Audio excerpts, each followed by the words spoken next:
Radio for the masses. Headline edition, July 8, 1947. The Army Air Forces has announced that a flying disc has been found and is now in the possession of the Army. If the game is rigged, change the game. Game changer. I occasionally think how quickly our differences worldwide would vanish if we were facing an alien threat from outside this world. This is Fade to Black with your host, Jimmy Church, on the Game Changer Radio Network. All right, welcome, Fade to Black. I'm your host, Jimmy Church. Today is Thursday, January 26th, 2023. How you doing, everybody? Tonight we're going to get straight to it. It's our AMA. We haven't done an AMA in a while. Try to do them about once a month or so. And so here we are. It's Thursday night, AMA. And what you can do, ask me anything. Lots of stuff going on right now. And I don't get a chance to talk about stuff. Well, I do with Christina Gomez. And I take over her show once a week. But nonetheless, I don't get a chance, right? And so we're going to do that tonight. There's lots of headlines. There's lots of stuff and whatever. It doesn't matter. It's Ask Me Anything. And you can post your questions in YouTube chat. And if you do that over there, if you can, well, actually, I implore you, all caps. So that way I can see it. I'm blind as a bat, and you can see I'm wearing my glasses tonight. And so you can post there. And then also over in Twitter, hashtag F2B, which is the sandbox. You can also use hashtag F2BQ. I have both of them live in front of me right now. And also Facebook. So our Facebook radio page, and let me get that geared up too as well. So it is right in front of me. And there you go. Okay, so now I got the radio page up, and let me scroll down here. Let me make sure that we're queued up. And there it is, live. Okay. Yes. Okay, so now I've got that live in front of me too. So I think we're set up and we are good to go. There's Fade to Black questions, hashtag F2B. Okay, so those are good. And then we have John Asai just said, he wants to start off thinking, how many questions can we ask? One, and you just did, John Aside. So there you go. That's how you do it. All caps, just like that. And that way, John Aside, it's your birthday, right? So I'll give you a pass card. You can do one more. Oh, wait. It's Bill's birthday today, too, as well. I'm just kidding. Happy birthday, Bill. And there you go. Happy birthday, Bill. That's really cool. It was kind of weird because I thought Bill's birthday already happened like last month. And I was like, how can it be his birthday already? So I don't know. I think he's playing with all of us. And so there you go. All caps in the chat, all caps, and the hashtag of just all caps, period. Okay. That way, it stands out for me. It just stands out for me. I want to kick off the show tonight with, I'm going to give you a little insight of, I have been, this has been going off and on now for about 6 months, but I haven't told anybody, and you guys certainly haven't seen this.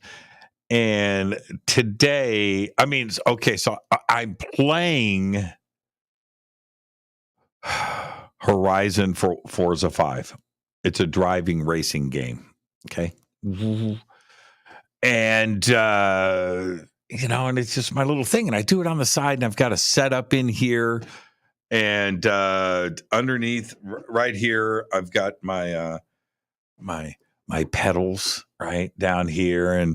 And I've got my wheel, which is a Logitech. I think it's the G20. I'm not kidding. Look, this sits underneath the desk, but then this bolts to the desk. in my free time. And so the steering wheel bolts down right here, and I've got 3 monitors here, and these are curved. So I've got this sweeping panel, and I got Forza. I'm just in here. And so last night, and this is why I'm even mentioning it today. So it's really weird. It's my own little, I keep it a secret from myself. Right. So when I'm not playing, it's just a few minutes a day and whatever, allegedly, bolt everything, clean everything up, move the keyboards back, and I get everything. So last night, I was stuck in this thing, and just this monstrous drive all the way across Mexico in one shot.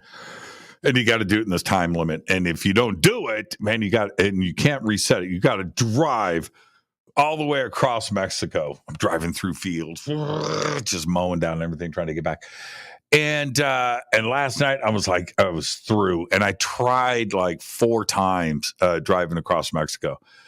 And I was just like, oh, I can't do this anymore. And I just got up and I walked out. Normally, when I exit the bunker, everything gets shut off. All the lights are down.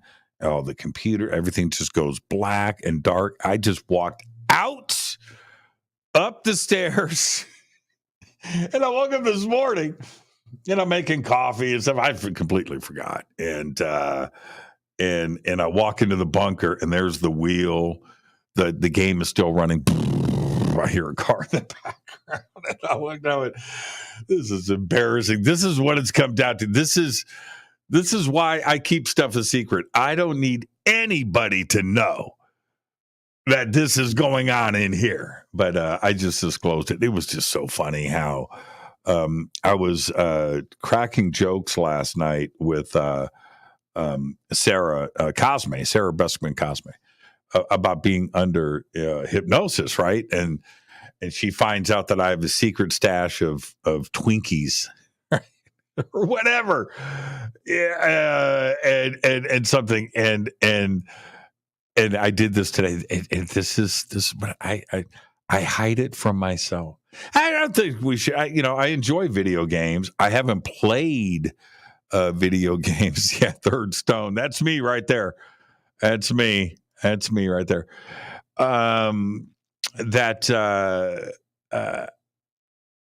like video games. I think we all do. I don't know anybody that goes, nah, man, video games suck. No, that's not true.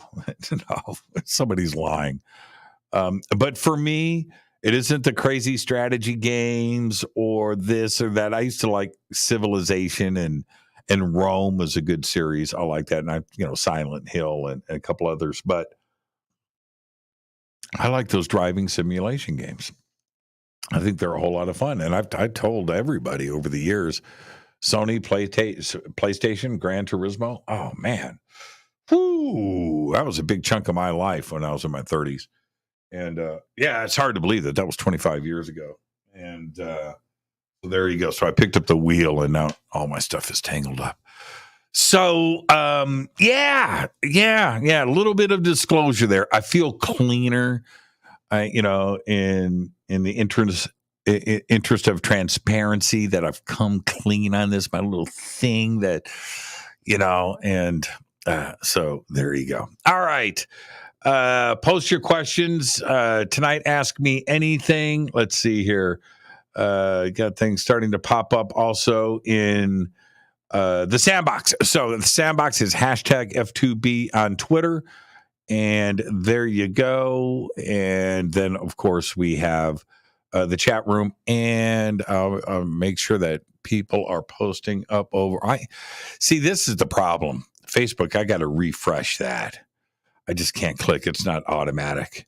And then I got to scroll down. But you know what? I'm going to do it anyway because I said that I would. And okay. Look at all these questions. Okay, so yes. Let me, I guess we can almost start off here. I guess we can start off in Facebook. So let's go over to Facebook first, which is, you guys ready for this? Are you guys ready? You guys ready? Is this thing on? Is this thing working? Hello. This thing working? You ready for this? Let's go. Karen Kaufman Tucker. Her question is tonight: did you ever think your crystal skull could be the cause of your shoe issue? Yes. Yeah, the thought did cross my mind, but I don't have any crystal skulls upstairs. All right, so all the crystal skulls are downstairs. I did move the crystal skulls out of the bunker, so I don't have any crystal skulls in here anymore. They're all gone. I took them out of the bunker. There's a reason for that, and I have those in my foyer. I've got a setup out there. And I mean, it's a lot of crystal skulls. So, but anyway, so they have been moved out of the bunker. Otherwise, normally I'd be able to pick one up and show it to you. So, back to your question, Karen. Did I ever think your crystal skull could be, and she's got crystal skull singular here. I'm sure she knows that is actually plural because it could be any number of crystal skulls. That could be the problem. I think crystal skulls are very powerful. But it's all up here and who you are as a person and you know, that's the influence on crystals in general, but certainly crystal skulls. But yeah, you know, I've got one that's always been kind of a troublemaker, and I'm going to call it two that have been three. No, four. Three that have been troublemakers, and I can't explain that. One is Jose, the original troublemaker, and he does cause trouble. And so he needs to be specifically in a spot where he's not going to cause trouble, and nowhere near a bed because of the dream state, and also just in close proximity of where you are all day long. You know, just that's my opinion. I think that other people that have crystal skulls and know a lot about them will tell you the exact same thing. Also, in which direction they face. My other one, Ingve, which is a pyrite solid metal skull. He weighs like 10 pounds. A gorgeous skull, but he's got a lot of energy. And I used to keep Ingve in the studio because pyrite absorbs electromagnetic energy fields, and they're really good for around monitors and stuff. I do have a couple bowls of pyrite that I keep here in the bunker for that reason. There's too much stuff going on in here. If I can't really, I don't have. There's a lot of electromagnetic stuff going on. So if you I'm going to pull the camera down. Can I pull this camera down? So let me see if I've got room on the cable here. I just unplugged it. See what happened? I just unplugged it from the back. Okay. All right. Hold on. I just unplugged my camera from the back of something. Let me see here. All right. Pop that back in. And yeah, my camera unplugged. Oh man, what did I do here? Let me try this and see what's going on. Oh man, see, I just goofed around and I unplugged my camera. Stay with me, everybody. What a great way to start off the show. This goes back here. This goes down here. And how did this unplug? I don't get it. Okay, wait a minute. Oh, that's not it. This is it here. This comes down here. This is over there. Wow, I don't know. I didn't unplug anything.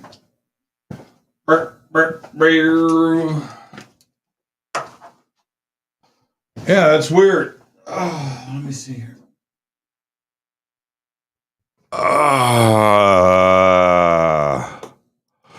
Do do do do do.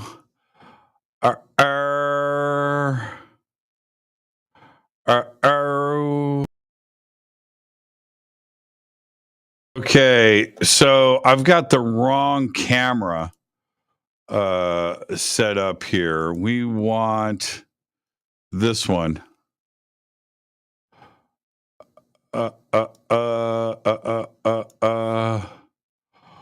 Oh, there it is. So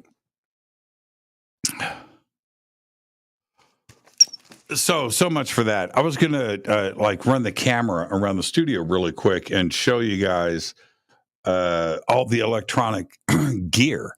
So that's why I have pyrite. To absorb all of this stuff. There's just too much electromagnetic things going on here. So thank you for that. Don't worry about the camera. I don't need a camera. Thank you for that, Karen. And let's see. Let's keep going. Now that I just wasted 5 minutes trying to plug in a camera. Yeah. It's from Carl. Carl says, Jimmy, tell us what kind of artist you are and where can we find your work? I have no idea what that question means.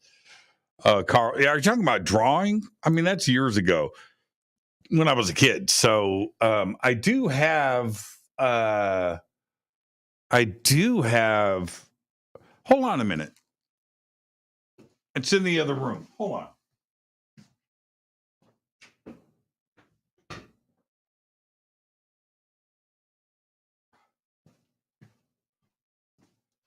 Okay.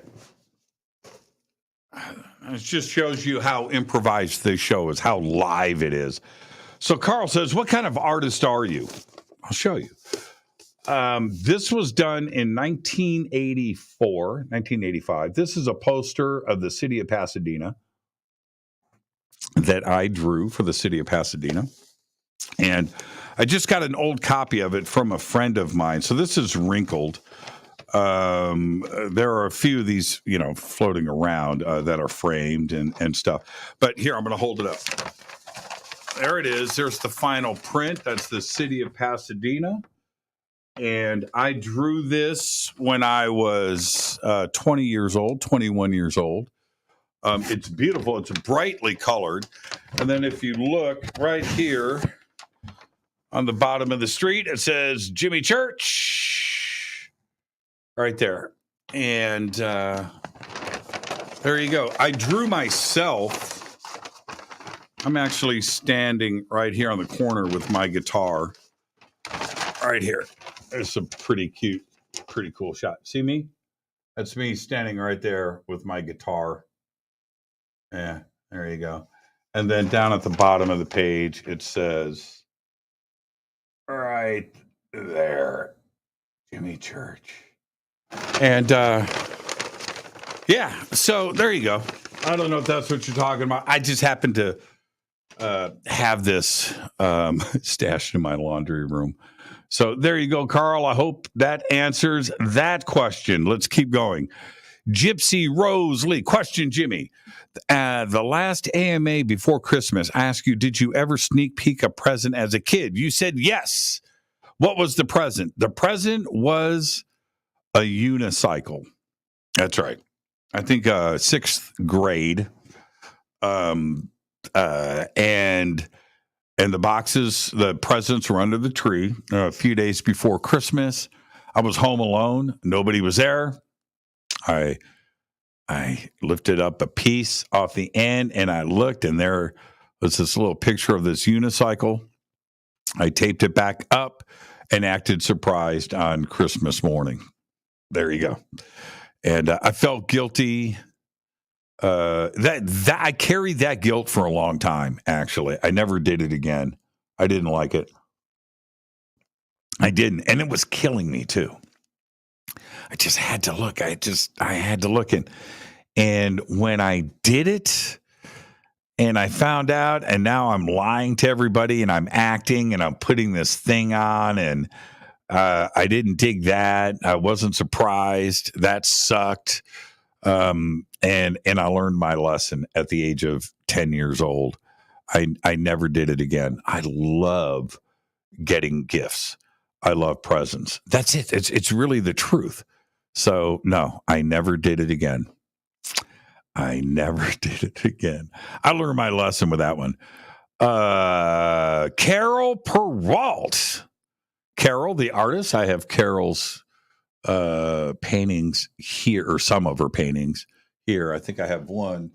What do I have here? I have 1, 2, 3. I have 3 of her paintings right there hanging here in the bunker. She's amazing.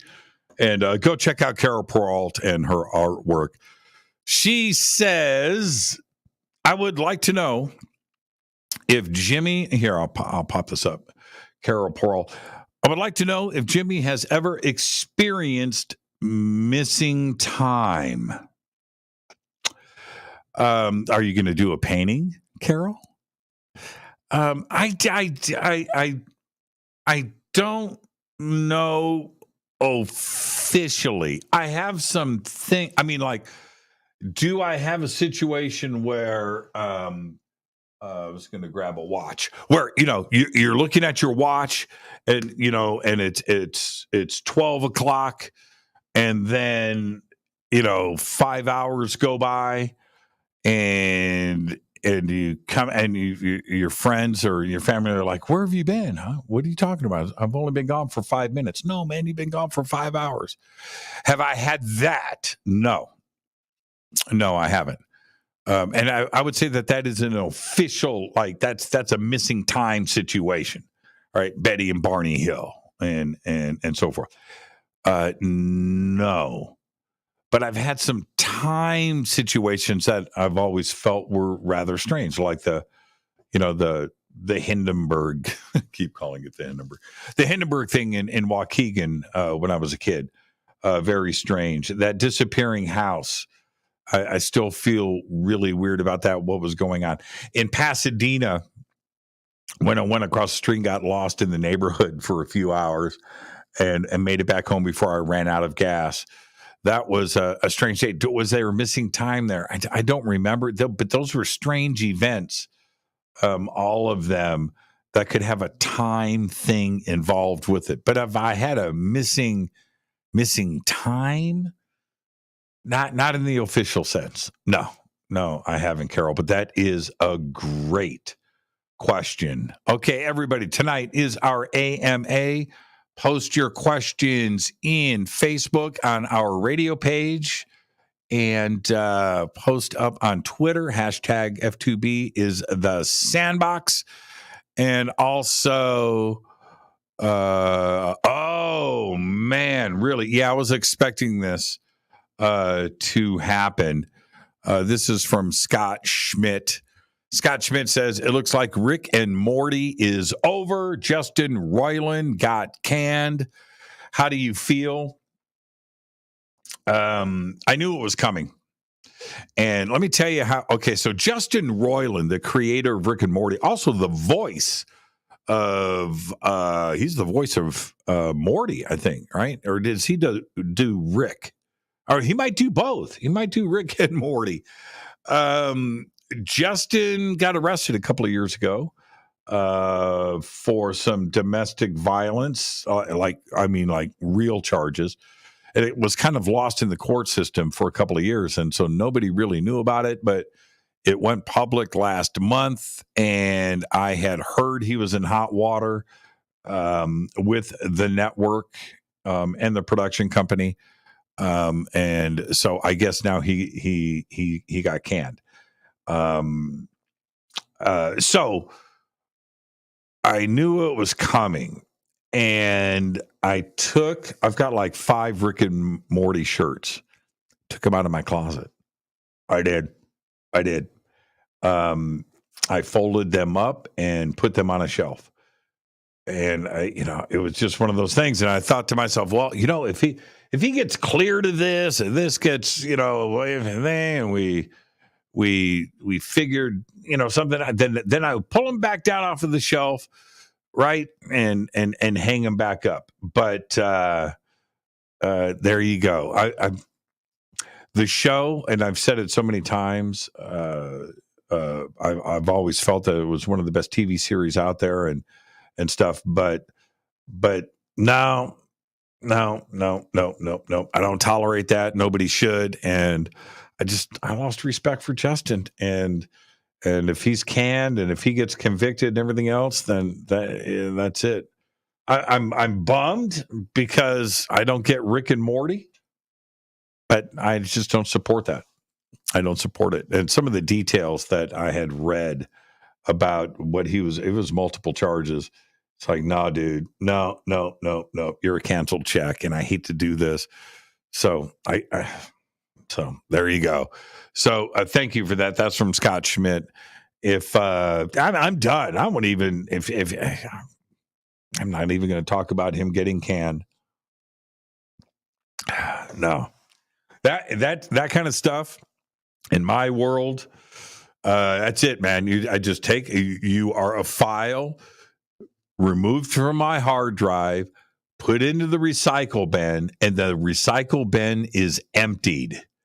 That's it. And then I defrag the hard drive. I mean, there are no traces left.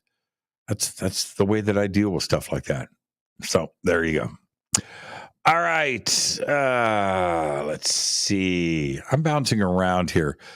Ken Priest, Fade to Black questions, F2BQ over on Twitter says, Jimmy, what recipes are you perfecting these days? It's a great question. I'm always working on something. And I'm right now, I've been dialing in on two things. Now, again, for transparency, today is day number 15. I still haven't. I've still been. I guess you can call it a diet, but it started off as a cleanse that turned into one day, turned into a week. Now it's over 2 weeks. I've lost a ton of weight and things, but I started to rinse myself out, and I did, and then I continued. I got a juicer. Been wearing that thing out. So I've been doing juice, tea, and no carbs. I've had no breads for 15 days. I've had no pasta for 15 days. That includes anything else, pizza, hamburgers, any of that. I've had no red meat.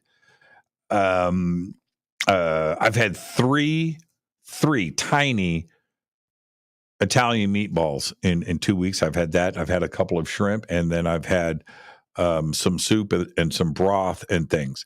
But that's it. So, and that's not entirely true. But I've been on this thing. So over the last 2 weeks, experimenting with making pesto. And I've gotten pretty good at it. So last night after the show, I did my pesto, and I made 3 shrimp. They were big, but I made 3 shrimp and cooked that in pesto with nothing, no rice, no pasta. That's it. I just had the shrimp and pesto with tea. And I was happy, man. But actually, it was pretty good. And so this other recipe that I've made myself, I could go ahead and maybe put this recipe up, but I wanted to make like a sweet and sour soup with fruits and vegetables and chicken. Right. So I got it down. So it's pineapple, it's green peppers, it's onions, chicken, and a couple of different fruit juices and honey.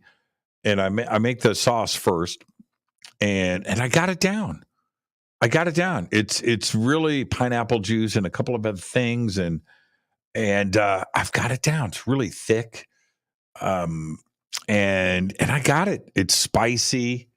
Yeah, it's really, really, really good. And I originally started experimenting with this to pour over rice, put it over rice and stuff.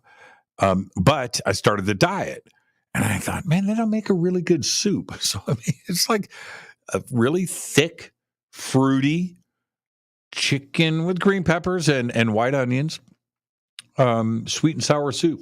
It's really good. So I got that down. Ken, the next time you're over, I'll make it for you, and you tell me what you think. I got it pretty close. So there you go. It's what I messed with over the last 2 weeks. Pesto, and I don't even know what the other one, I'm calling it sweet and sour soup. That's what I call it to myself. But it's turned out to be really, really good. I've lost so much weight. Man, and I just feel good. Walking around the house, I can tell, I'm like 20 pounds lighter. I haven't weighed myself. Don't have a scale. And but I can tell. Just like, man, I'm light. I'm light on my feet. Wow. So I'm going to keep this up. I can't wait for a steak. Earlier today, I had convinced myself that today was the day that I was going to go up to Tommy's and get a double chili cheeseburger. I convinced myself of that. I also said that yesterday and I didn't do it. And I know that after the show tonight, I'm not going to do it, but I look forward to having red meat again. I haven't had a steak. I haven't had a burger. I haven't had fried chicken. I haven't had pasta, noodles, soup, things, Alfredo sauce, ice cream, cereal. I haven't eaten anything but healthy stuff now for 2 weeks. And I feel pretty good. After looking at the pictures from New Year's, I was like, man, you stand in between Billy Carson and Elizabeth Hoekstra. It's like, man, I can't do that anymore. I cannot do that anymore. All right, let's get back to the question. Let's see what we got here. Okay, Alien Outlaw. People are claiming Buffalo Bills football player died on the field. What's your take, Church? I have what? People are claiming Buffalo. Am I reading this correctly? People are claiming Buffalo Bills football player died on the field. What's your take, Church? I don't know what this is about.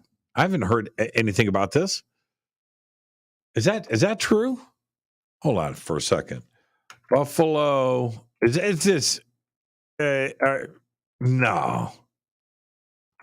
Buffalo Bills player dies on field. Wow. What? Damar Hamlin was sedated Tuesday night after he suffered a cardiac arrest Monday during an NFL game. Oh, okay. That he died on the field. Okay, but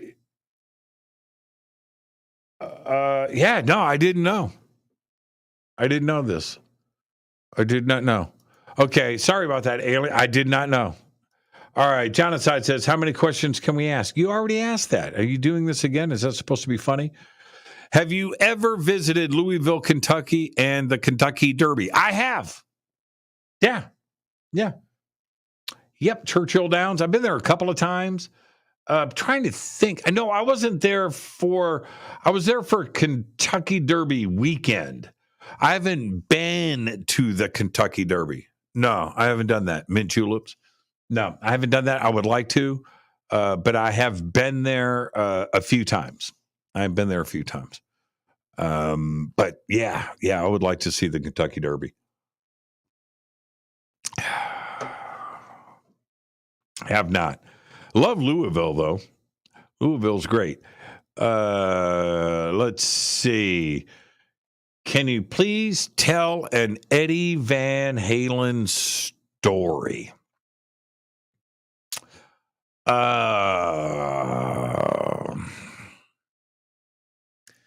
Eddie Van Halen story.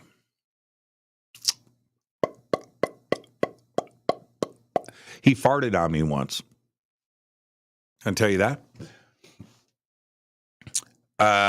Dave Weiderman of Guitar Center. It was for the Balance Tour, and I was working at Guitar Center at the time. And Dave, of course, is close friends with Van Halen and has been since the beginning. And so he and I was working with the band through Dave, they were getting ready for the tour. And every day I was taking gear over to the rehearsal studio. And they moved from the small studio into an airplane hangar over at Van Nuys Airport. And so I'd been going over there. And then Dave comes in one day and he says, "Are you going to go and take some gear over today?" I said, "I am." And he goes, "Okay, I have some stuff. I need you to get signed." I said, "Okay." So he comes in, he had like 4 drum heads, kick drum heads that said Balance. He needed those autographed. The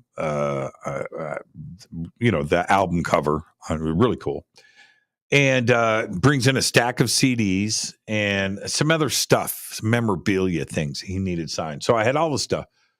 And I got a big handful of gold pens and Sharpies, and I take off, and I had some other gear I had to take over. So I drive over, I meet Maddie Bruck, and Maddie and I go in, and we're up on stage, and we're on the drum riser, and we put all of the autographed stuff, the 4 drum heads, and so everybody, it was Sammy and Alex and Michael Anthony and Eddie, and they're all going to sign in a line and just come down, and there's like 50 things that needed to be autographed. So Eddie's first, and he's coming down. He's signing. Comes behind me, and he's right here, and he's signing. He just goes. I'm standing there, and then he takes his hand and he goes like this onto me. I was like, dude, he's like, and so there you go. There's my Eddie Van Halen story. That's all you get today. All right, let's see what's next. Chris Tyne says, "Do you believe in the galactic federations and similar ETs being at war, etc.? Anything is possible, Chris. Anything is possible." I was first introduced to the Solar Federation, Rush 2112. And I remember at the end of that first side of the record, we are the Solar Federation. We have assumed control, right? And you listen to all the songs on that and how it is. You get to the end, the Solar Federation. And that was my first, that was like, man, I don't even know, man. That was in the 70s. 78, 79. When did that album come out? And so the concept of, Galactic Federation, Solar Federation, it's been out there for a long time.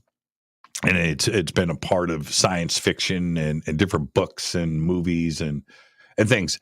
So, but it was Rush that really got me thinking about that. I know it's a band and everything, but it was a great concept album, and it was really well written. And so I've always thought about that. Now, when we take it to the next level today, is it possible? Sure, absolutely is it possible. Do people on Earth have knowledge of it? Anything is possible. Is there something elevated to the next level that people are aware of? I don't know. Anything is possible. But that's not what is important here. Okay? If you go back let's go back like 20 years ago, when some of these discussions started to surface in the UFO community about ancient battles in, our galaxy and throughout the universe, and ancient races battling, and Earth being in the middle of it. They weren't even fighting over Earth, but there was battles going around it. And these conversations started. And I don't know how much of it was imagination, how much of it is channeled, how much of it is dreamt. If you're doing this through other means, you're smoking weed, I don't know. But it really started to take hold. And again, that it's fun to listen to. But fundamentally, I don't think that's what's most important.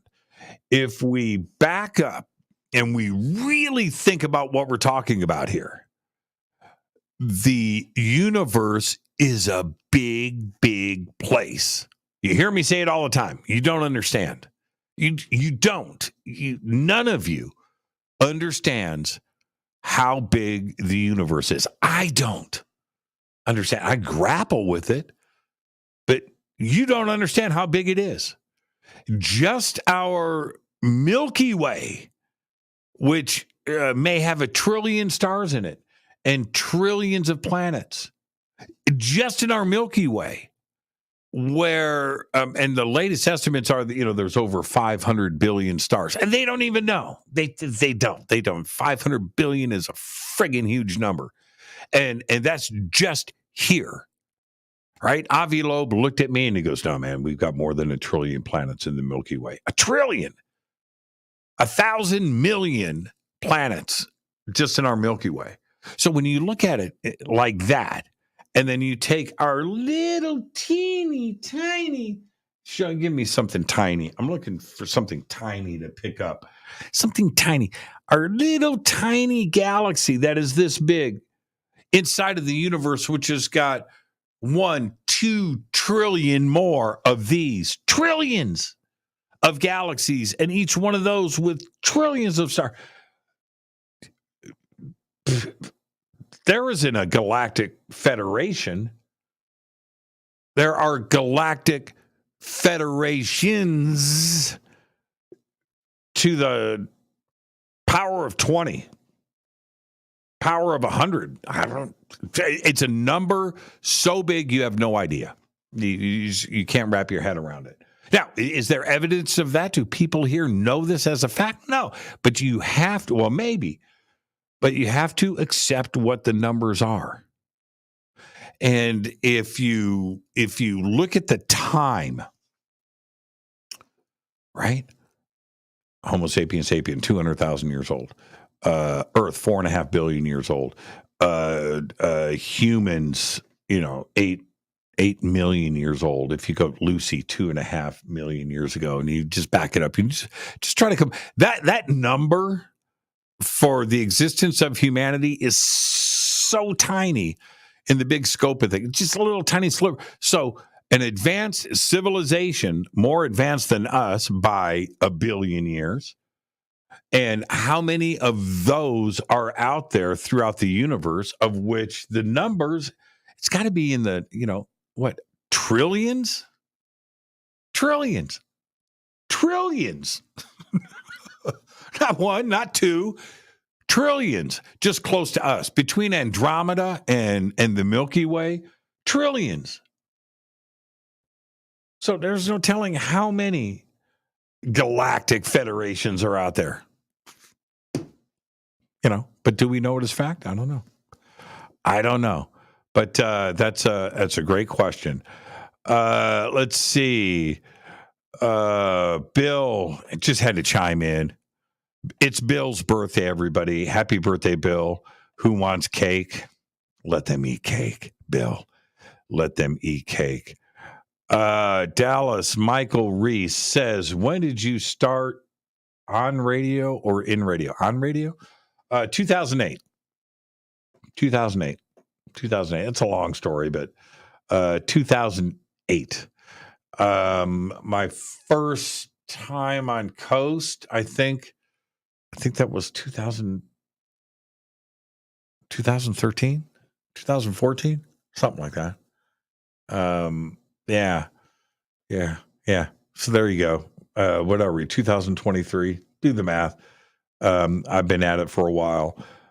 Jessica, I thought that was a question. I want some cake. I want some cake too. And what's your favorite cake?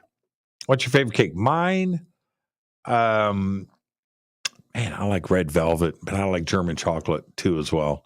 I really do. And strawberry cream white cake with a cream. With a heavy cream frosting with strawberries. I really like that too as well. All right. Okay. This is all coming out of the chat. And let's see here. Please play some Van Halen on your Frankie. I'm not going to do that live on the air. One of these nights, because I've got, right now it's not mic'd up, but I'll mic up the amp and I'll run it in here and we'll have it. All right. Okay. I'll do it. I have no problem with that, HH. Let's see. All right. This is long. EJ says, I'm part of the voodoo community, and I've spoken with African deities that have the ability to talk about your past, present, and future. Why aren't there any scientists investigating this? That's the best question ever, EJ.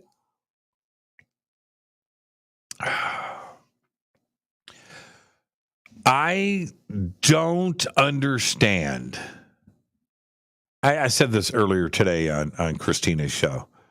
Michio Kaku, I like Michio.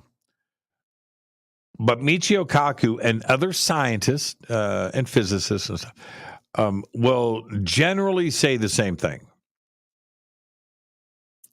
Repeat, repeat, repeat.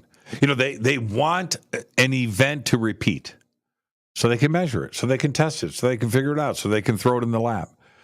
And when we talk about stuff like this, in a scientist or scientific setting, you can't put this in a test tube. You can't capture it so it could be looked at underneath an electron microscope. Right? There's no way to measure it and come up with an equation and then repeat it and come up with some probabilities and then get it to repeat and look. No, there's in their eyes.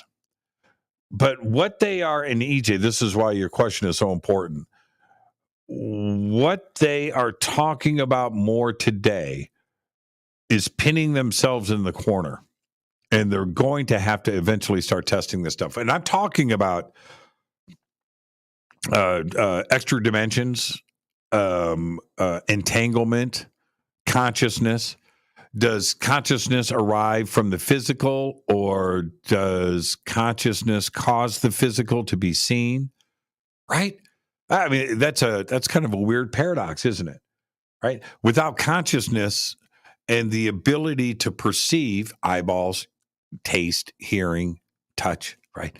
The ability to convert all of that into electronic signals, and so we can perceive our reality around us. What comes first, right? So these are things that I think they're going to have to start measuring. And if you go and trying to start to figure this stuff out, and if they go down that road, everything that you're talking about here, past, present, and future, is got to be discussed. I don't think Einstein had a problem with time travel. He had problems with time travel to the past, but not to the future. Now, time travel to the past, but once you get into this, our perception of knowledge and how and what we can understand prevents us from trying to figure out or even contemplate the past. If you go if you go watch the great courses, and if you haven't done that, you should go on the great course. Sean Carroll, who I got a love-hate relationship with Sean Carroll, but most of the times I'm on the right side of the fence with him. But I disagree with a lot of his stuff. But he has an excellent series. Man, it's like 30 parts. It's a full course, full semester on what is time. And in his last book, I'm trying to think. I think time is in his last book. He spends a chapter on the past, present, and future, and he explains it really well. Or his take on it, but I don't agree with him. But his take on it is a real one, right? And so if he can discuss it, then why isn't there research going into it?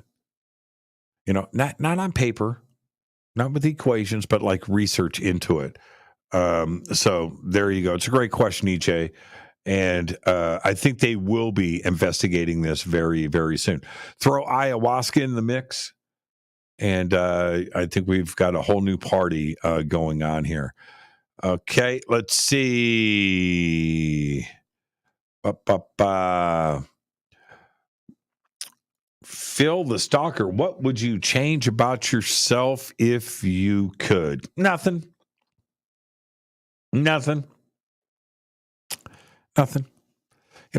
I think all of us are imperfect, right? Far from perfect, but I like who I am. There's little things that, you just try to fine tune stuff every single day and just get improved. No, I wouldn't change anything. Man, look at that. Ken Priest burnt Bosque cheesecake. Ken Priest isn't right. Go to hashtag F2B, go to the sandbox and look at that. Posted that 2 minutes ago. Oh, that looks gnarly. What is that on the top? Is that dusted chocolate? Man, that thing is burnt. Man, that thing looks good. So is that burnt with, is that with a torch? Is that with a blowtorch on the outside? I just got a blowtorch, by the way. Yeah, man, sitting on my island, got my blowtorch. So I can do that to anything. I can burn anything. I was talking with a couple of friends of mine the other day, and I know I've said this on the air, but this is worth repeating. I had told them, it was a deep conversation, but I said, if I won the lottery, if I won the literally, right? If I won the lottery, I would still do the show. I wouldn't stop. And I would go back to college. If I was going to change something about myself, it would be more education when I was younger. I was too busy doing other stuff. But when you get to be an adult, kids don't understand it these days. I didn't understand it when I was younger either. Education is the coolest thing in the world. It's the coolest thing. Go to school. I would go back to school. If I won the lottery, I would go to school. I would go back to college until I died. That's what I would do. And so they asked me, so what would you, I said, I think I would go history, archaeology. I don't think I'm smart enough for physics and stuff, but and I don't have the brain power and the math for astronomy, but I might dip my toe in that too as well. I said, but that's what I would do. I would go back to college. I would just learn. God, it's just the best. And that's what I would change about myself, if anything, is I would have more school. Let's see. All right. Okay, let's go over here. Let's see. Have you ever had a dream that later became reality? That's from Lord Nelson. Have you ever had a dream that later on became reality? P.S. Favorite Elvis song to play? Oh, man, It's Now or Never. In the Ghetto is pretty strong. Suspicious Minds. Lots of fun on the guitar, on the Geet box. Have you ever had a dream that later became reality? Yeah. I've told the story many times, but when I was 7, 8 years old, I had a repeating dream for about a year of me doing this. Yep. Sitting, talking into a microphone in a studio. I didn't understand what I was doing. I didn't know it was radio. I didn't know. Same mic set. This right here, like this. Yeah, I didn't know. I look back and now I have those answers today. Oh, so that's what it was. And it freaks me out. And I'll tell you why it freaks me out. I feel like somebody read my book. And, kind of like deja vu. Somebody read my book and knew what was about to happen and was telling me about it. I didn't have the knowledge and the intelligence at the time to understand and perceive what it was that I was dreaming, but it was spot on accurate. I didn't know. It wasn't a recording studio, or maybe some of that was.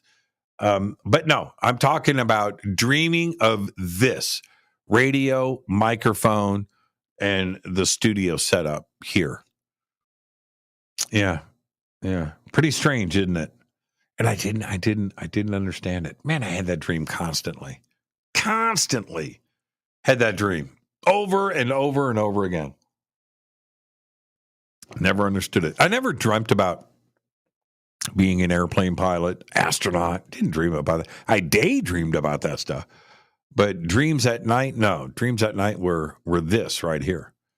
So great question. Thank you for that, Lord Nelson. Okay, let's I got to take a break here, but let's go over to Facebook really quick and see what's going on over there. Facebook, what you doing? So I got a notification. It was a letter. I got a letter. I opened it up from my internet provider. We have upgraded your internet service to gigabit speeds. No action is required on your part. Billing hasn't changed, but everything is upgraded. Congratulations. I haven't noticed any difference. So I came back and I ran speed test. Dude, I'm running gigabit. And it doesn't, right there, speed test, gigabit. 100 megabyte up and 990 down. There's no change in speed. I don't see anything. You would think I would notice it. Okay, let's see here. Oh, man, look at all these comments. Okay, all these questions. How do I get to them? How do I view the comments? They're not all popping up here. That doesn't make any sense. It says 24. How do I view them? What is your favorite effects pedal? I have no pedals. Oh, I do. I have 3. They're all the same. I have one in each amplifier. So I've got the TC Electronics reverb pedal. I've got 3. I've got one in here. I've got one in the back rehearsal studio, and then I've got one in the living room with my little rig out there too as well. So yeah, I have 3 pedals. They're all the same. The bass pedals are over here. Those are for bass, and they're simulators. So there you go. What did you learn at school that you can't learn from home? Yeah, no, I get that today. But you are always going to, that's a really great point. I mean, you can learn so much today. Like I just said, the great courses, right? I taught myself hieroglyphics. Bob Baer, man, it was just incredible, man. And going through his course on how to read and write hieroglyphics, right? It's a great course. Hard, not easy, not an easy course, but it's right there and you can learn, right? Never learned that in school, and you can learn that right here at home. So, but there is something else about being in a classroom setting, being around other students that are asking questions and they have a certain amount of knowledge and techniques in doing things. You're always going to learn from them, and you support each other. And then you have different teachers and their approaches to things, and you can also ask questions and do stuff in real time. So I think all of that is really, really, really, really, really important and a big deal. And there is a certain amount of ethics and morals that if you have to be in a classroom at 8:30 in the morning with your homework done and you got a test that day, you show up and you're prepared. If you're doing all of that from home, you're like, man, I'm gonna sleep in and I'll take this class later on today. You can also cheat. You can do all kinds of stuff from the house that you just would in a classroom setting. No. And I said cheat. You heard me. And so there's a certain discipline that comes with that and a certain ceremony that comes with being in a classroom. And I love it. I love it. It's like, give it to me, teach. Come on, let's go. I'm taking notes. Come on, let's go. Yeah, I dig it. I dig it. Let's see. What is your first book on UFO? What is the first book on UFOs that I should read? Man. Okay, you can go old school, you can go 50s. You can go Kehoe, Ruppelt, and that's fine. And I think that should be on maybe a top 10 list. But if you're going to go today, Richard Dolan's I mean, UFOs in the National Security State is a 100% must read. That's it. That is an incredible work. And I know my stuff. And even in that, I'm like, go, Richard, go. I didn't know this. This is good. It's an incredible piece of work. I've been talking a lot about J. Allen Hynek's 1977 book, The Report on UFOs. Project Blue Book is another necessity. Timothy Good's Above Top Secret, and I think that came out in 1990, 91. Another must read. There are many. I've got hundreds and hundreds and hundreds of books about UFOs. I mean, I've just got boxes and shelves of books. But just like right off of the top of my head, if I was going to say 3 necessary reads, it would be the Leslie Kane's government or military officials go on the record. We were talking about the other night when she was on the show. That is an excellent book. Excellent. So there's 4, right? If you've read any of them or not, there's one. Read the one that you haven't read yet. If you haven't read all 4, read all 4. And I can't see, why can't I on this? I don't understand why I can't see all the comments. I've never seen it like this before. Something is weird. There's 26 questions here, and I'm not getting them. I can't see them. It just doesn't make any sense. Normally it says, right? It says newest. No. It's kind of weird. Okay. Matt says, thank you. So they're popping up in real time, but I'm not seeing the rest of the questions, and I can't even scroll through them. It's kind of weird. Why is that? Okay, I'm not going to do this anymore, but I'm going to keep it live so I see that it's loading in real time. Okay, let's go this direction. Oh, man, I'm past the... This is Jimmy Church of Fade to Black. Please visit all of our sponsors. We're taking a quick break here. All of the links are below. We'll be right back. Check out Billy Carson's Forbidden Knowledge. ForbiddenKnowledge.com or ForbiddenKnowledge.tv, where you can get access to over 6,000 videos, movies, TV series, exclusive documentaries like the Black Knight Satellite. You can do it all for just $7.77 per month or $77 per year after the 3-day trial, which is also totally free to check out. It's all simple to do. Billy Carson is the best. It's simple. ForbiddenKnowledge.com or ForbiddenKnowledge.tv.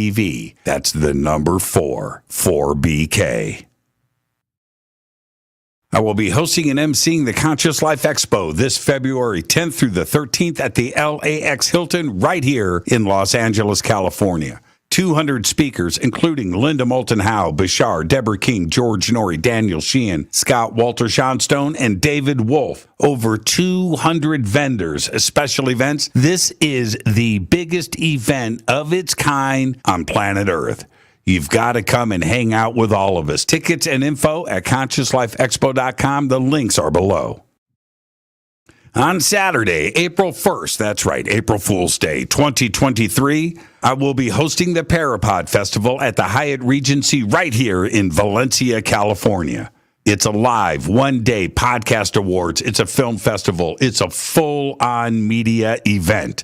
We're going to have sky watching. There's going to be a Lifetime Achievement Award presented to Linda Moulton Howe. Right now, you can submit your podcast, your film, your TV series, any of your paranormal media for consideration. You can do all of that on the links below. For info and tickets, go to parapodfilmfest.com. That's parapodfilmfest.com.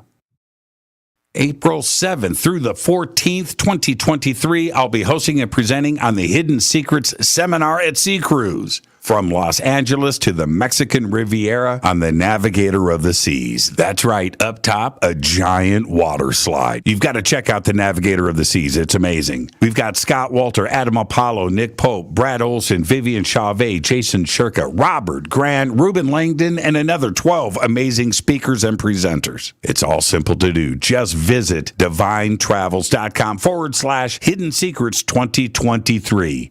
You know you want to go on a cruise with me. River Moon Coffee, makers of the Fade to Black blend. Truly the best coffee on planet Earth. Just visit rivermoonwellness.com or their Amazon store. It's all simple to do. You can check out the Fade to Black blend, the Game Changer blend, or any of their Black Moon wellness products. It's the only coffee I drink. It is the best, and it's Doc. Again, rivermoonwellness.com.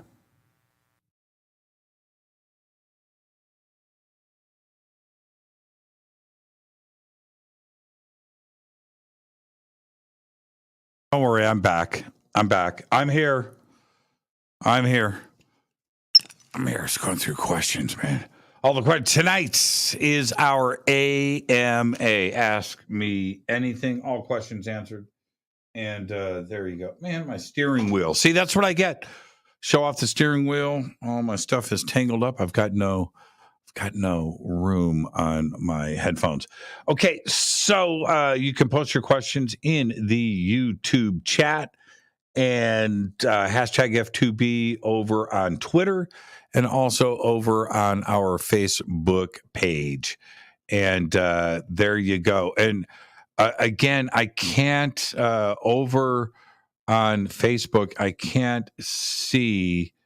I cannot see the questions. I don't know why they're here. I see that. Yeah, and everybody that has posted questions, they're not. I can't get it to scroll down. So, but I can see the newest one pop up on the top. Okay, so let's get back to it. Oh man, here we go. This is from Rusty. And Rusty says, "Hey Jimmy, do you believe in the simulation theory?" In theory, I believe in the simulation. Yeah, I do. Now, do I believe that we are living in a simulation? Anything is possible. This is what I was just telling you that, sharing with everybody that I'm playing Horizon Forza 5, right? And so when you get into a game like that, which has, it's all of Mexico, just about, and you can drive anywhere. It's endless. You can drive off the road, drive over. It's just endless. You can just, you don't want to participate in a race and you just want to just drive all over Mexico on roads through towns and cities. It's expansive and it's crazy and it's right there, right? It's a simulation. And now, is that, well, so that's a very simple game that sits on my hard drive. There are many games out there like that. The idea behind a simulation, I think for a lot of people, they immediately go, it's too big.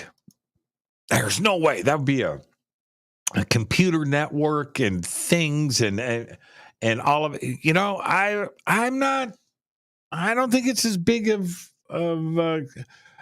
no, because you would be dealing with code that writes itself. In other words, when you have a video game, I'm just using that as an example, and you have an NPC, right? A non-player character, and he's walking around, and he's doing stuff in the game. Is that an extensive amount of code? No, that's code that's writing itself in real time, and that character is off doing his own thing, right? But would that character know that he's an NPC? No. And if we flip this over into the possibility of would we know? No, of course we wouldn't. And here is where, if I really want to mess with everybody's head, then I'm just going to give it to you like this. Ones and zeros. Our brain electricity, nerves, right? Everything that it's electricity, positive and negative. That's it. And so the amount of processes that the nerves in your eye and the lenses and the way that it's picking up light and converting and dark, whatever, and converting that into electrical pulses trillions of times a second, all those nerve endings sending stuff back into your brain. That's all simulation, man. That's our perception. It's ones and zeros. So is it any different? No. And would you know? No, you wouldn't. Think of the movie Tron. It's a perfect example. The first one or the second one, the remake, they're both equally cool. But in the original one, that idea, from the early 1980s too. It was what 81, 82 that came out? Journey wrote the theme song for that. Being vaporized by a laser and then put onto a chip and existing in a world on a motherboard. Is that no? That's not. And would you know the difference? No, I don't think that you would. Except for, do you sleep? Do you eat? Do you breathe? Do you get diseases? No. But you could write that into the game. Many games have that. So would we know? No. I think that the idea behind it and the possibilities of it are real. Isaac Arthur has done many, many, many shows about this. Riz Verk wrote his book. I've got to get Riz back on the show to talk about this. And many intellectuals out there believe that we could be living in a simulation. And not only would we not know if we were, when you go into an AR world, you put on the glasses and you're playing a game. You are now, if we're living in a simulation, you're in a simulation inside of a simulation. That's crazy town. What if in the simulation, in a simulated world, you got your VR goggles on and you go into the simulation, and in that simulation, you put on VR glasses and go into a simulation? Think about that. Would you know the difference? Would you? No, I just don't. And why does it matter? If somebody came out today and said, look, ET lands and goes, okay, look, it's time for disclosure. Okay, ETs are real. No, well, kind of. Yeah, yeah, but you're not. You're just part of the computer programming. We just fart around all day playing Earth Sims 2.0, and we're waiting for the expansion pack to get released. What? Yeah, you are. What? No, really? But I get, yeah, you're a simulation. What would it matter? Think about that. All right. So there you go, Rusty. I'm a believer when it comes to that stuff. I'm going to believe that it's absolutely possible. Let's see. Seriously, Jimmy, you get all of that from your skulls? I do. I noticed, and thank you for that, Adam Bicycle. I noticed that, and I used to talk to the elf about this a lot, dreaming with crystals. I did this within the past year. I had a couple of skulls in my bedroom. It affects dreaming. I know. I don't like talking about it here. I don't want to change your perception or pollute your experience or have you think something negatively or positively from it and extrapolate my words into your experience. So no, I want to keep all of that stuff off the table. But that being said, There are no skulls in my bedroom, and there are no skulls here in the bunker. All right? I have my own reasons for it. This isn't negative. Maybe. It could be positive too, but there are reasons for it. They're very powerful. And they are whoever is the keeper of the skull. That's where the power lies. So you need to think about that. All right. Cassidy says, I love you too, Cassidy. Thank you so much. Thank you so much for that. Okay. Jimmy, what are your favorite Trader Joe's foods these days? Oh, well, this past couple of weeks, the answer is none. My favorite Trader Joe's foods currently, when I go back, Trader Joe's jasmine rice. I buy 3 boxes at a time when I go, and there's 3 packages in each. That is one of the best things that you can buy at any supermarket on planet Earth. Trader Joe's jasmine rice. It's absolutely incredible. It's incredible rice, and it cooks fast, and it's great. What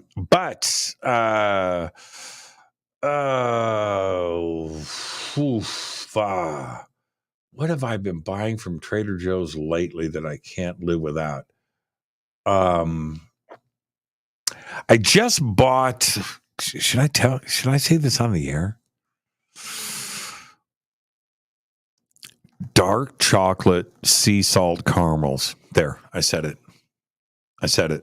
Those things are bad news.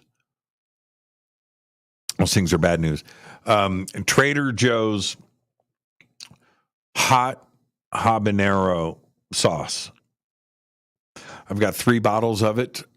One that sits on my coffee table, one that sits on my dining room table, one that sits on my island. I cook with it constantly, and I think that is God's gift to this planet. Trader Joe's habanero sauce, little bottle. It's about this big, deadly strong, powerful, but flavor explosion.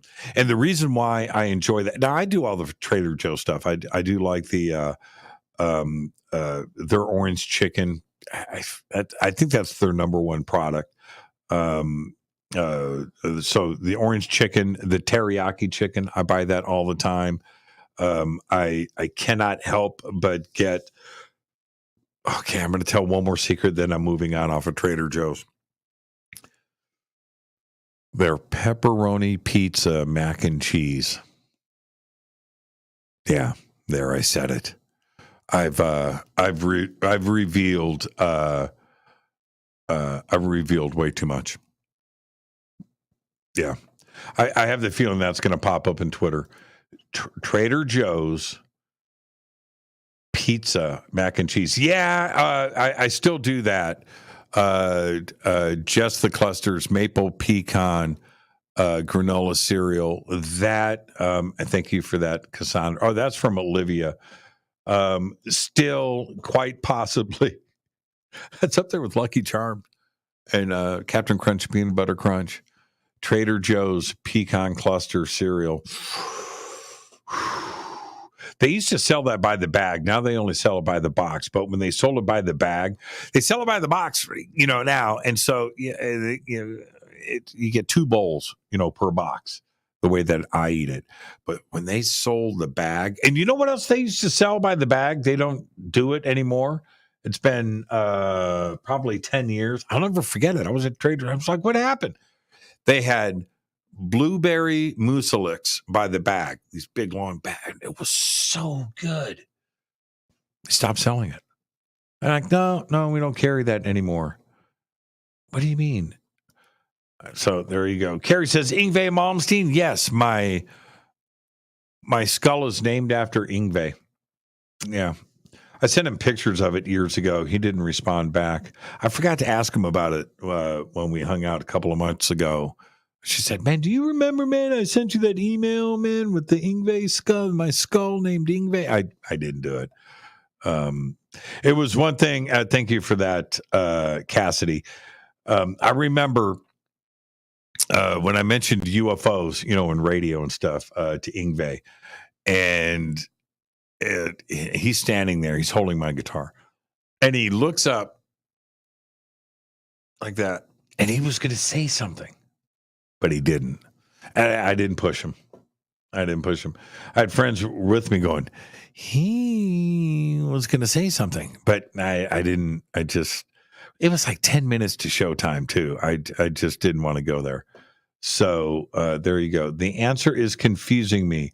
You just ask me, so you get one more. What's that? Grandmaster UV says my birthday is January 28th. That's in 2 days. Happy birthday, Grandmaster. I'm not going to be here in 2 days.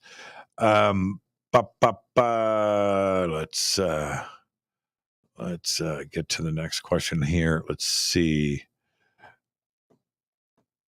Give Ingwe skull donut. Okay, here we go. It's from Karen. Karen says, Jimmy, what is your favorite double album of all time? I'm reading these in real time. These are great questions. What is your favorite double album of all time? It's a tie for 3. 3. I don't think there is any disputing what I am about to say. All right. You ready? Frampton Comes Alive. Kiss Alive 1. And Led Zeppelin. The song remains the same. Now, I could continue. I can continue, but I'm not. I could double album this thing all day long. But again, Frampton Comes Alive. There might be a fourth. Okay, anyway, Frampton Comes Alive. Kiss Alive 1, Kiss Alive 2 is right there too as well. And Led Zeppelin's song remains the same. Yeah. So those are the best. They don't do double live albums anymore, double albums. So there you go. That's a great question, Karen. That's a great question. My top, I get questions all the time about my favorite song of all time, my favorite band of all time, my favorite albums of all time, and top this, top 10 that. And I keep how do I say this? I keep going back. Third Stone says they don't have a Trader Joe's. Oh, is that it? The pepperoni pizza mac and cheese. That's it. That's it right there. That's it. Pepperoni pizza mac and cheese bowl. You can't top that, man. I'm telling you right now. That, it's over here on Twitter. That you can't top. I'm just telling you. Okay, so what was that? Oh, so top. And so the other day, I was watching a documentary on Steely Dan Asia, the making of the album, Donald Fagen, and going through the tracks, and they're moving the faders up, and they're listening to everything, and they're talking about this and that. Okay, it's amazing, right? But sitting there and I'm listening to it, and I go, that is why, right there, why that album is like my desert island record. And so my top 3 record, if I was going to have 3 albums that I was going to take, that I couldn't live without, it would be Steely Dan Asia, Van Halen 2, and Frank Zappa, Joe's Garage. A tie with Chic Your Booty. It's kind of a tie. But that's how great that album is, Steely Dan Asia. And I know it doesn't make any sense. I'm such a heavy metal guy. Jimmy, what about Yngwie? What about Steve Vai? What about this?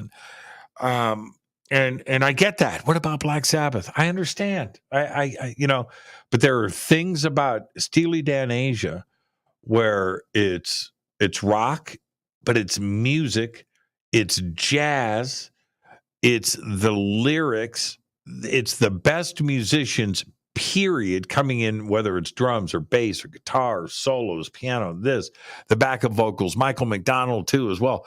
That album musically is such a song-crafted record.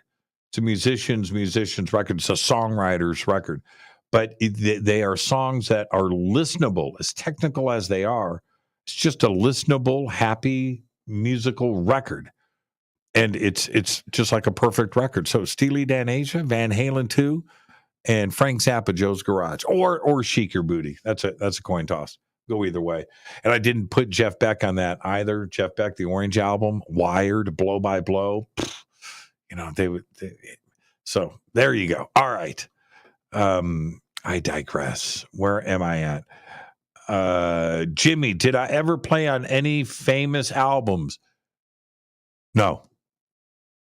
My name's on a few, but did I play? No. I did not. All right. Let's see. Jimmy, no different than any other live stream YouTuber. Does anybody know what this means? That's from Stu. No different than any other live stream YouTuber, Jimmy. I wonder what that's about.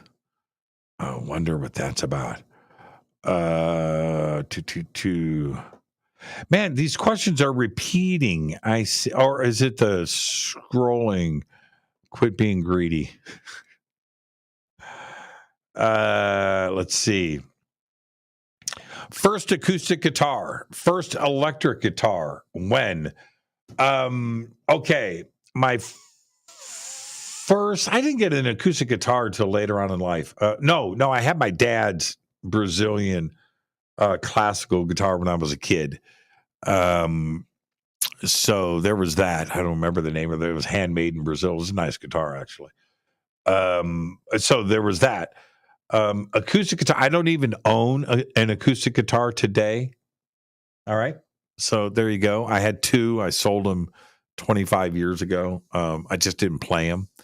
I have acoustic electrics now. I had my first acoustic electric was a Kramer Farrington, shaped like a Strat, which are worth all the money today.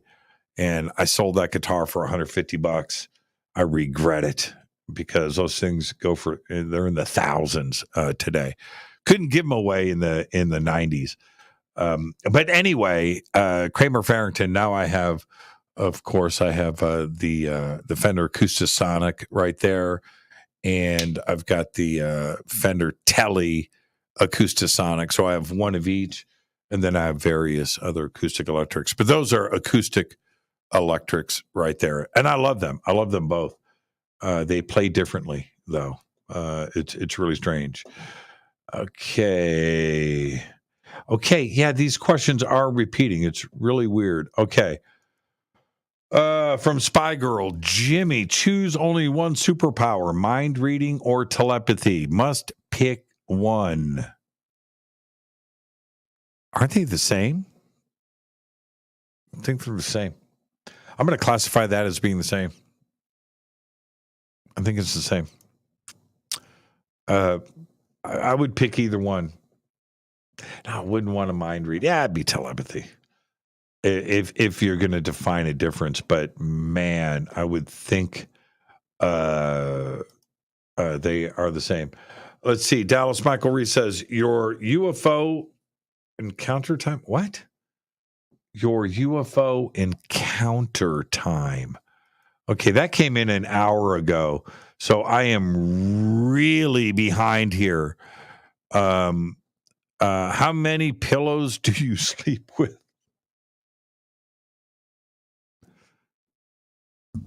That's right, I do. Is the number. I can't say that out loud. I do.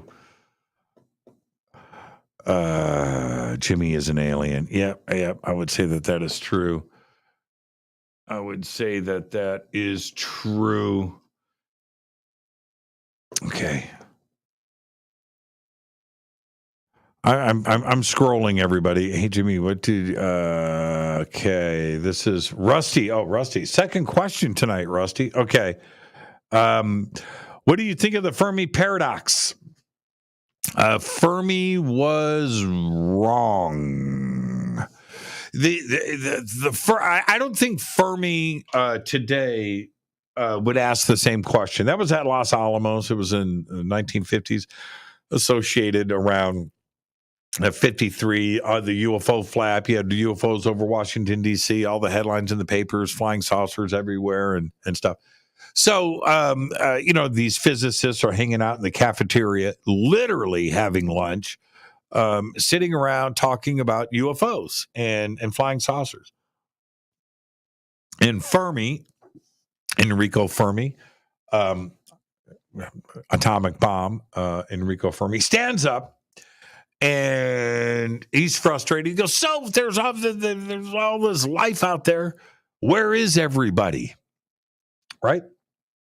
So that's the Fermi paradox. There's life out there. Where is everybody?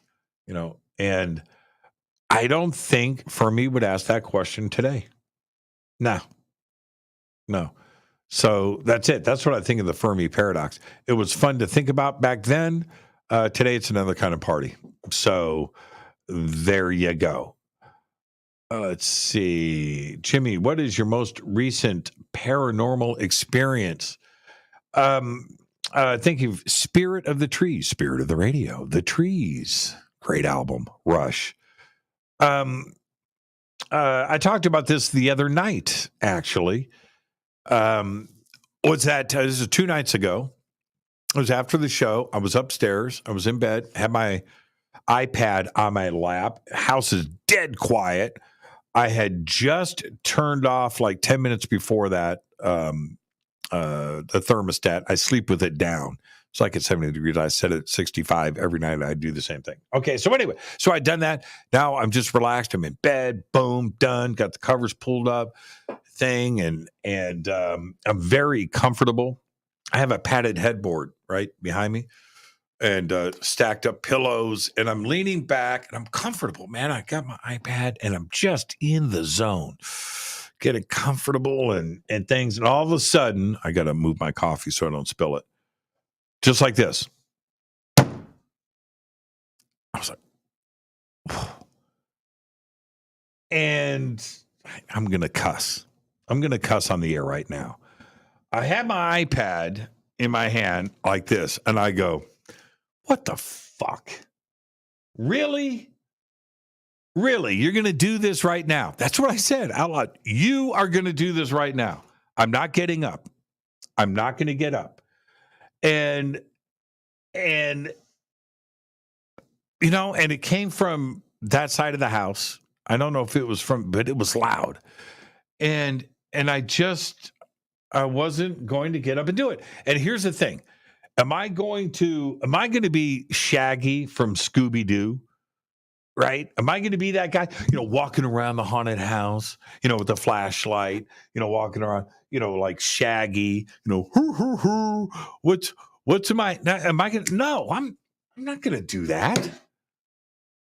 I'm just not going to do it. And I don't know, and what do you do with stuff like that when it happens? What can you do? Nothing. I'm not going to defeat that. I'm not going to talk whatever that is in or out of something, or I'm going to scare them. Ooh, Jimmy, okay, we'll stop. No. But, my conversation was, I'm not going to get up. I'm not going to go and look, and there you go. What do you do about getting old? Nothing. There's nothing you can do about it. And I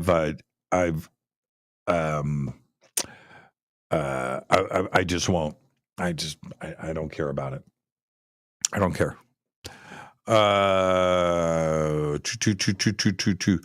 Jimmy, are you a gambling man? I do the lotto once in a while when I think about it. If I have cash, they only take cash, right? So if if I'm thinking about it and I've got cash, yeah, I'll pick up some lotto tickets. I do scratchers as gifts. I give those out all the time. You can ask anybody that's been to my house. They have gotten scratcher tickets. I buy those a lot. Casinos, love casinos. I'm a slot guy. I like blackjack too as well. I'll do either. So yeah, I love casinos. Casinos are a lot of fun. Okay, here we go. It's from Ihiren Stepian. Hey, Jimmy, do you have any info about James Casbolt, a.k.a. Michael Prince, Max Spears, Project Ibis, Project Mannequin, Super Soldiers, Black Goo? You know, when the Max Spears, you know, the whole Black Goo conversation was going on, I like Max Spears. And there were a few young researchers back then, I'm talking, 15, 20 years ago, maybe a little longer, that I really liked a lot. And I was following their stuff. And Max was one of those guys. And Max died. And there were reports. Now, all of this, again, I'm not saying that any of this is fact. Okay. And of the people that I know, I'm not going to say who, that were around the situation when all of this went down. I'm not going to talk to them about this stuff. I'm not going to do it.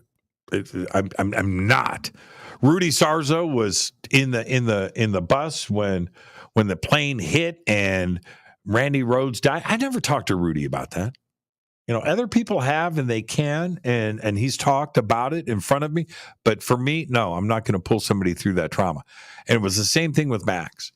You know, so I don't know what the facts are, but the rumors came into play that there might have been something. Again, I don't know the facts of the case. But when you get into these conversations, and Black Goo comes in, and what was there and what was present and what wasn't. Yeah. And even if I can't even say that I have information, I think that it is a sensitive enough subject for the people around Max and his family and everything else that I'm just not going to visit it. Certainly not on the air. It's just too sensitive, and I just have respect for all of that. But man, Max Spears, he was incredible. I mean, much respect for him. Okay, let's see. Jimmy, can you arrange a bus trip for us to the Sasquatch Museum? Where is the Sasquatch Museum? Is there a Sasquatch Museum? There is a Hold on for a second. The Sasquatch Museum. Oh, is it in Georgia? Okay, there's only one here that I see. Blue Ridge, Georgia, the Sasquatch Museum. There it is.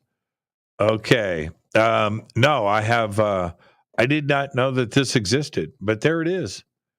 Wow, look at that.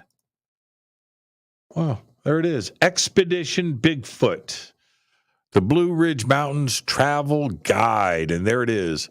The Expedition Bigfoot Museum, Sasquatch Museum in Cherry Log, Georgia. There's a tour right there from 2020. Pretty cool. Yeah. Yeah, there you go. Yeah, that doesn't sound like a bad idea. Should we arrange a bus trip or should we fly? If we did a bus trip from where? From my house out to there, we'd have to pick up people along the way, or are we going to meet in a supermarket parking lot somewhere and have everybody? Where's everybody going to park their cars? I'm just saying. But do we? Man, that's like 5 days there, 5 days back, and are we going to stay at the Motel 6, 2 to a room? I'm just saying these are things you need to think about. But there you go. When do we go to Egypt together? I think we got 2 trips planned this year. 20 pounds in 2 weeks. Yeah, that's about right. Yeah. 20 pounds in 2 weeks. Yep. Okay. And that's from Android. Is it Android? Android Paranormal. Yeah, the answer is yes. Okay, let's squeeze some more in. I heard the theory he died in a body double being used or something. Yeah, see, all of this. Congrats, Jimmy, on the weight loss. Need to start myself. I am encouraged. I thought that here's the deal. We're all afraid of diets. And here's number 2. I love food. I was talking to Elizabeth Hoekstra it was about a week ago, calling her about advice. What do I do, man? I'm losing all this weight. I'm on this thing. I'm on this cleanse. Probiotics, prebiotics. I got to, what do we, so she's giving me the list of stuff and things to do. She goes, Jimmy, I get it. I love food. You love food. I said, I do. Man, I love food. So that's the fear of a diet, right? And so I didn't go on a diet. What I ended up doing was accidental. Okay, that's it. And so I just extended it out. That's all. And now it's turned into 2 weeks. But because I didn't go, man, I'm gonna go on this diet. I'm gonna stick to it. That's not what I did. So if I'm gonna give, maybe I should do a video. This is how you do it. Start off simple. I went to the store. I bought fruit, vegetables, stuff for salads. I bought raspberry vinaigrette dressing, no ranch or anything like that. So I did all of that, but I bought no meats. None. I didn't do that. And then I bought fruit juice, naked juice. I just bought their protein. I wanted to make sure I got protein. I got the protein stuff. I got the vitamin C stuff. I bought like 10 bottles of that. So just to make sure I had a backup, right? So I bought all of that. I had delivered a 34 fruit and vegetable cleanse. It's a powder. You mix that. So I bought that, and I had Get the Tea, the tea cleanse. And that's what I did. I ended up a couple of days later, I bought a juicer, and that's all. And I just altered things. That's it. And another, when we're talking about, being on a diet or changing stuff, what I did do, what I stopped doing, was late at night after the show. It's my favorite thing to do is to cook dinner, because my 5 o'clock or your 5 o'clock is 11 o'clock at night for me. After I'm done with the show, I have stuff to do after the show is done. I don't shut down the studio until 11, and then I cook dinner. So I'm in there, man. I'm cooking up some pasta, some ravioli, making a red sauce, or doing this, or scampi, or maybe it's a pizza, or maybe I'm cooking a steak, maybe it's a fish fillet, whatever, and rice or potatoes, things, and I'm making a meal, and then I would plow through that, hungry, thinking I was hungry, plow through that, and then go to bed, and you do that for 10 years. Like that, because my shows end, whether it's here or over on coast, I'm ending late at night. That had a cumulative effect. I stopped doing that. I'm not eating at night anymore. Not like that. No. You know what I had last night after the show? You know what I had for dinner last night? I had a Ken Priest blueberry biscuit. I had one left in my freezer. That's what I had. And that was the first carbs I've had in a week. That's all I had. I had a blueberry biscuit. That's it. Compared to the blueberry biscuit was my dessert before, and then I would have fried chicken, macaroni and cheese, something over here, and this, and man, that's it. So, Jessica S. says, where are you retiring? Are you staying in California? I'm going to stay right here. Right here. I'm going to stay right here in Palmdale, California. I'm not leaving. I love this place.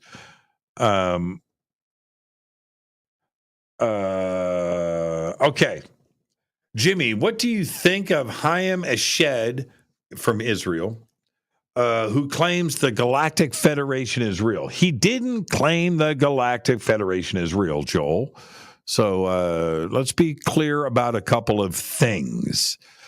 he did not have, and he didn't claim to, he didn't have any inside information from Israel or the space program over there or the United States or agreements or this and that. No, his job, he was ahead of the Israeli missile program. All right. Okay. So that being said, that was his gig. His granddaughter was watching videos online, probably listening to Fade to Black, was on YouTube, and goes to him and says, "Hey, the Galactic Federation, man, the SSP, right? There's an agreement." I'm not making this up. There's a base on Mars. There's a base on the moon, and that's what he was talking about. And if you go back and you look at some of his references with this is what is ignored by people. He says, my granddaughter said, that there's this thing, galactic, the SSP and moon bases and bases on Mars, and we have a deal with ET. That is Haim Eshed. He didn't say anything about anything on an official capacity. He was just relaying the information that his granddaughter told him. And people took that out of context, including people in this community. All right. So that's it. Haim Eshed does not have any information or doesn't believe that we have a joint ET base with Israel and the United States on Mars. Okay. All right. Okay. All right. So there you go. It's funny how things get taken out of context. Are we alone in the universe? No, we are far from alone. Far from alone. Let's see. Good point, Jimmy. Thanks. Yeah, I'm way behind on these comments, so I have no idea when he said that. But thank you for that. Anyway, Dolan's Bar coming in with $19.99, so he could say happy birthday, Bill. That's what I'm talking about. Thank you for that, Dolan's Bar. What up, James? Everything is good. It's great to hear from you. And I can't wait to go and claim my... I think they agreed that I would get Philly cheesesteak and tequila shots at Dolan's Bar and Guinness Extra Stout. I can't wait to do that in Philadelphia. If you are in Philadelphia, everybody, go to Dolan's Bar. One of one. Hey, Jimmy, I was in Egypt with you. Oh, really? Just tuning in, was wondering your thoughts on the electrical charge rocks found in the Congo. Okay, but who were you in Egypt? You just can't say I was in Egypt with you, and your name is one of one. Did we have fun? Oh man, yeah, the electrically charged rocks found in the Congo. I do find it interesting, but here's the thing with that.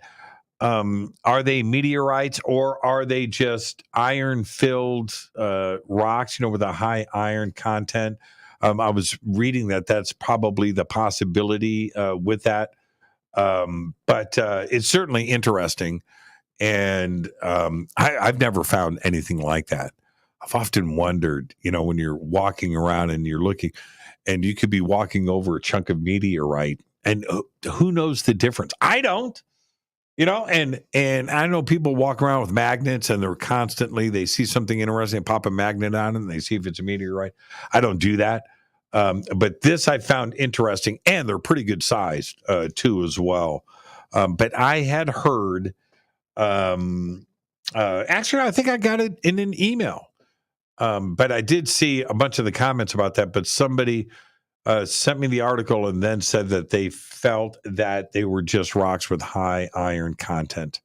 There you go. But I want it to be something cool or something different. Could be, right?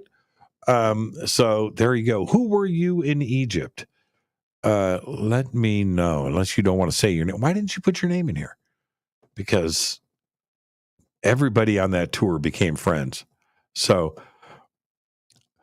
I'm eating Osa's chocolate zinger, and it's very disappointing. I know, right? They just don't taste the same as when we were kids. Can you give us a tour of your cool bunker? I just tried to do that, and I unplugged the camera. So I can't do that. I could use another camera. I've got 1, 2, 3, 4, 5 cameras in a row, and I can switch between them. But the thing is, behind the monitors, the cables are short and they're wound up and zip tied down, so they don't.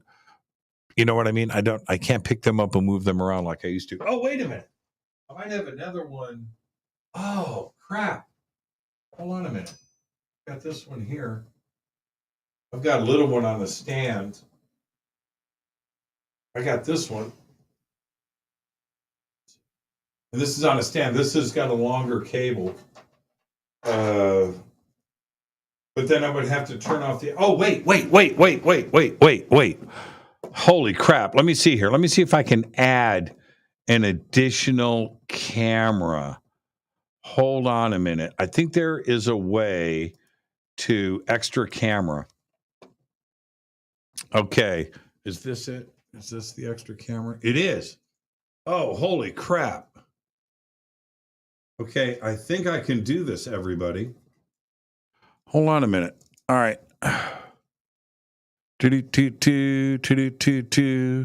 So if I add this to the stream, oh, look. Okay. All right. Okay. So, yeah. See, that's me right here. Let me see if I can point that down. See? Yo. All right. So let me move it this way. Oh, man, I should almost unscrew this. Let me see if I can do this easier. It's on a stand, everybody. Okay, so now it's off the stand. Okay. All right. This is better. Okay, so if I pull this out, okay, so there's my bunker. There's you can see the studio lights, right? There's my clock. See all the cameras here? Boom, boom, boom, boom, boom. Okay, so now if I come down, that's my console. That's that. There's my coffee. There's a computer here for that monitor. This keyboard controls this here. That's my console. This is my music that I play back. There's a bunch of mice here for different computers to run during the show. Very hard to explain, but this one controls that computer. This one controls this computer. This one here controls that computer that's running over there.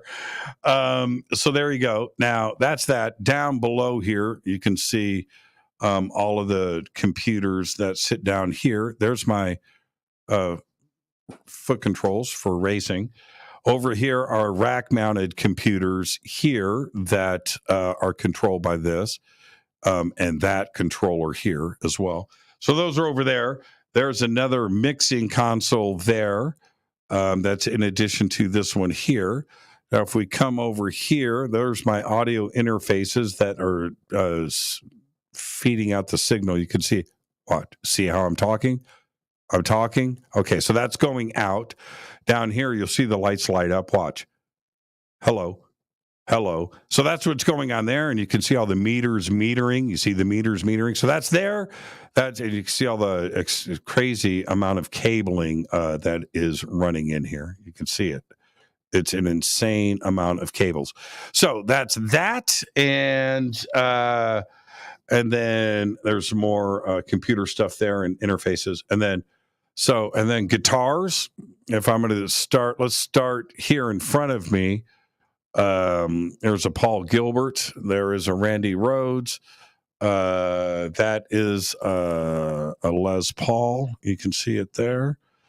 Down here, that's a Jackson. That's the Fender Acoustic Tele. There's the Fender Strat, ESP, Fader Strat. Then there's a guitar. I'm not going to name every single guitar that's in the studio, but I'm pointing this over my shoulder. You can see these go from the floor to the ceiling.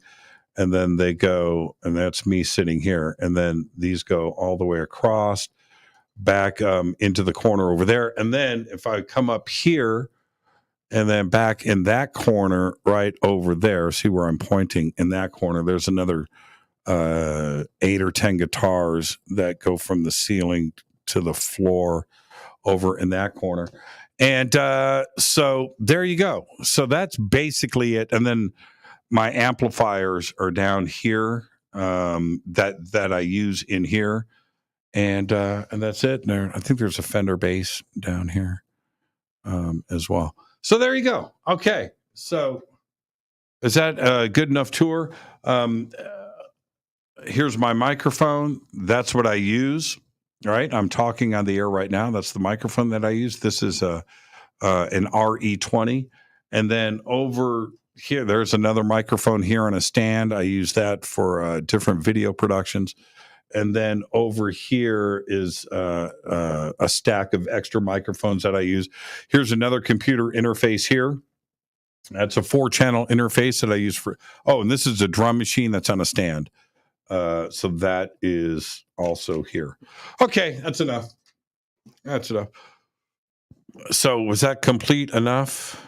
There you go. That's a quick tour of the studio. And before I get out of here, what would you study? I already said archaeology, Zenza Bill. That's what happens when you get old, Bill. You don't remember what I said 15 minutes ago. What are 5 things you're grateful for, Jimmy? Easiest question ever.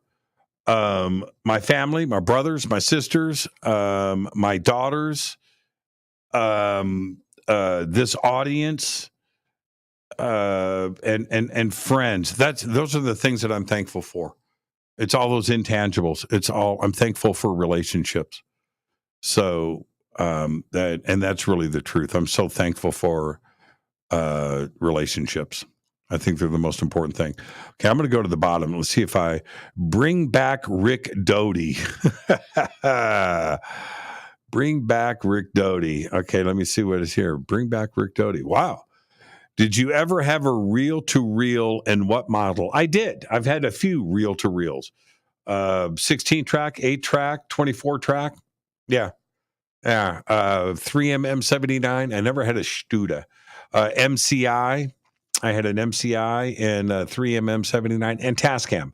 I think I had a Fostex 16-track at one time too as well, but I had a couple of Tascam 16-tracks, all reel-to-reels.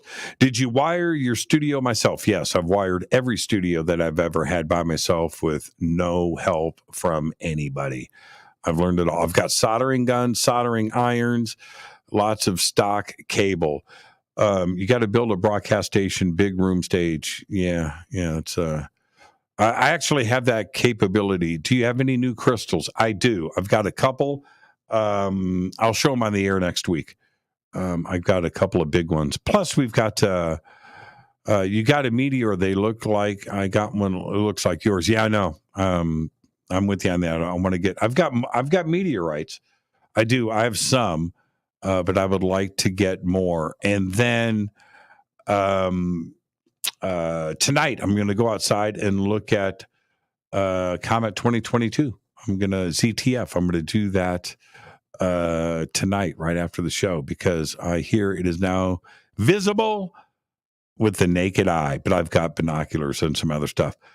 Wow, Palmdale, that's where Plant 42 is. That's right. That's right. The AV is horrible, Jimmy. Yeah, I'm sure it is. Okay. All right. That's it. I want to thank everybody. Everybody have a great, safe, fun, amazing weekend. We've got a big announcement that's coming tomorrow. I sort of did it today on Christina Gomez's show, and this is about Las Vegas and the Luxor Hotel, November 10th, 11th, and 12th. It is the Stairway to the Stars Expo being put on by Disclosure Fest and Fade to Black at the Luxor Hotel, November 10th, 11th, and 12th. And we were going to announce that today. We just didn't get finishing touches done on a couple of things, but we're ready to go. That's it. And I will start to roll this out over the weekend. All right, probably first thing tomorrow morning. With that, I want everybody to behave, be safe, and have a great, fun, amazing weekend. And we will see you right back here on Monday. Fade to Black is produced by Hilton, Jay, Palm, Renee, Dennis, and Kevin.